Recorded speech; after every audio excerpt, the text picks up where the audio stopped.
counterinsurgency is the new black.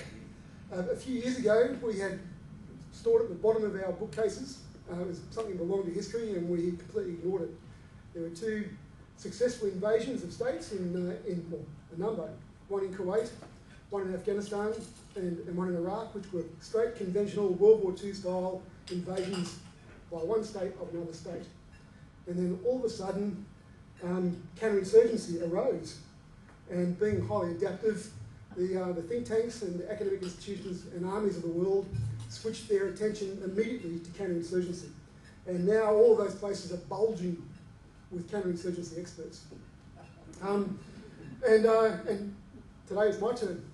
So thanks to Keith and the team at Quadrant for the opportunity. I have to say at the start, I have no particular expertise. I've been a soldier for a long time. I've read all of the theory. I've read lots of books of history and all the rest of it.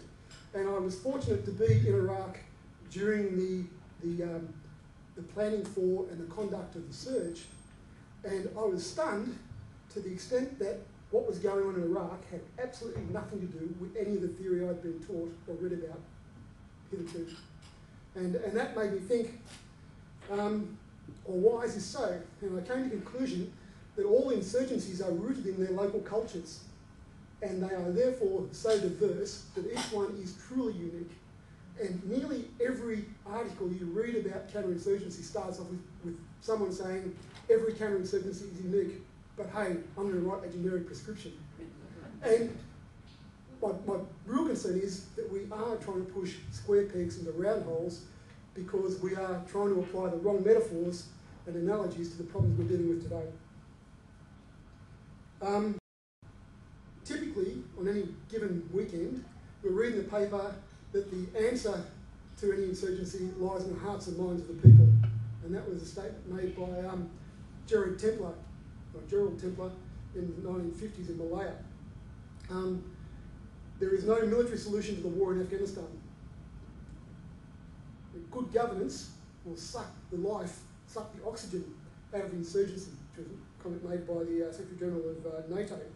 All of these kind of deal with insurgencies in the same way. They all kind of look at it as a political problem, which it is, but they are trying to deal with that political problem by convincing the people who are fighting us that they're wrong.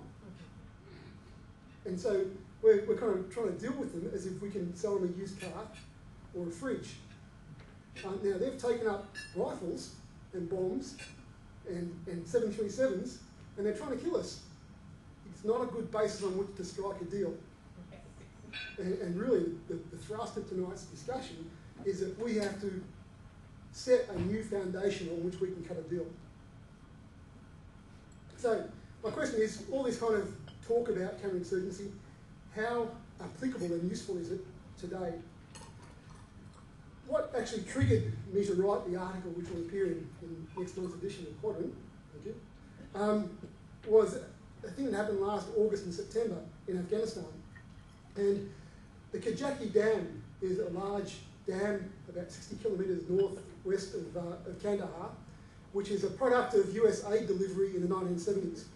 And last year, it's been in disrepair and not generating electricity for 20 odd years. And last year there was a major operation to move a 220-tonne turbine to the dam. And it was well reported in the local media.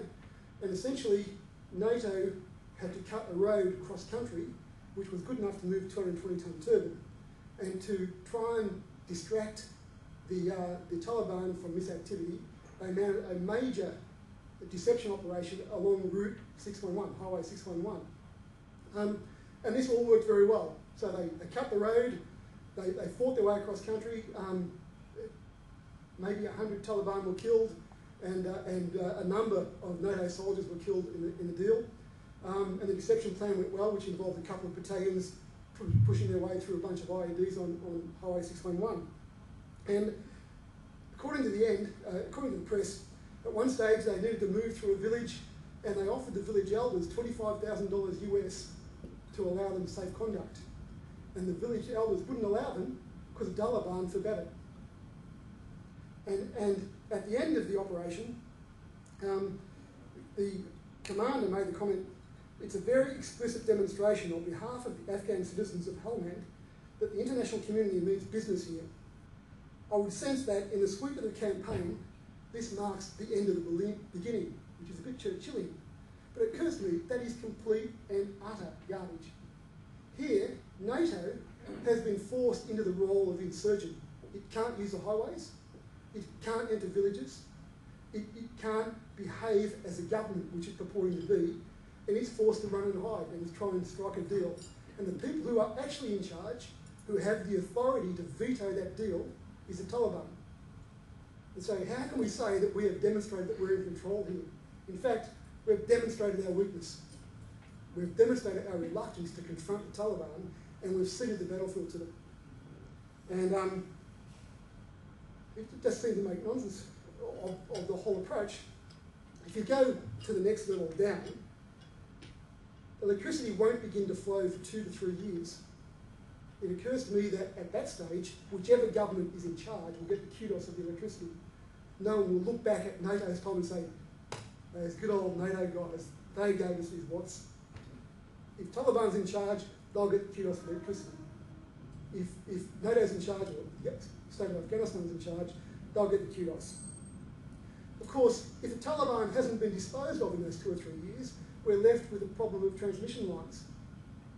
And having been through this experience and being responsible for the failure to deliver power to most of Iraq for 9 months, protecting transmission lines is excessively difficult. They are long, they are fragile, and they all need to be intact to work. And it was an almost impossible task in Iraq, and it's going to be no less impossible in Afghanistan unless the Taliban have been removed from the scene. And so we're failing to think about the realities of the problem we face. I think Ralph Peters from the New York Post describes it as a mendacity of hope. We hope that this will work. Of course, the alternatives are ugly, but I don't believe it is working. And I've got an example here from the Washington Post on the 15th of March, and it talks about a US battalion that has just arrived, or had arrived a few months ago, and they had a 4-stage plan where they would spend about 3 months of the year doing reconnaissance, striking relationships, finding out what the go is. They do 3 months then of exploiting that information to prosecute the Taliban and get rid of them, and then spend 6 months building infrastructure, establishing a new society, and being very positive. Absolutely classic counterinsurgency strategy. And the comment is, the battalion's efforts to pry information about the Taliban from the local population by conducting foot patrols, doling out money for mosques to buy new prayer mat rugs, and offering agricultural assistance to subsistence farmers have been met with indifference, if not downright hostility. And later on, the southern part of the country is now regarded by the US and NATO commanders as central front in the Afghan war. It encompasses the nation's second largest city, Kandahar, and 6 provinces where the Taliban has built a significant degree of popular support, in part through intimidation, but also by delivering Afghans a degree of security against criminals that local police and international forces have been unable to provide. What we're saying there is that in these 6 provinces, which is substantially part of Afghanistan, the Taliban are the law. They are in charge. They impose their justice. And go back to medieval times, the king's peace. In those provinces, the Taliban are the kings. And we can't leave in that condition and walk away.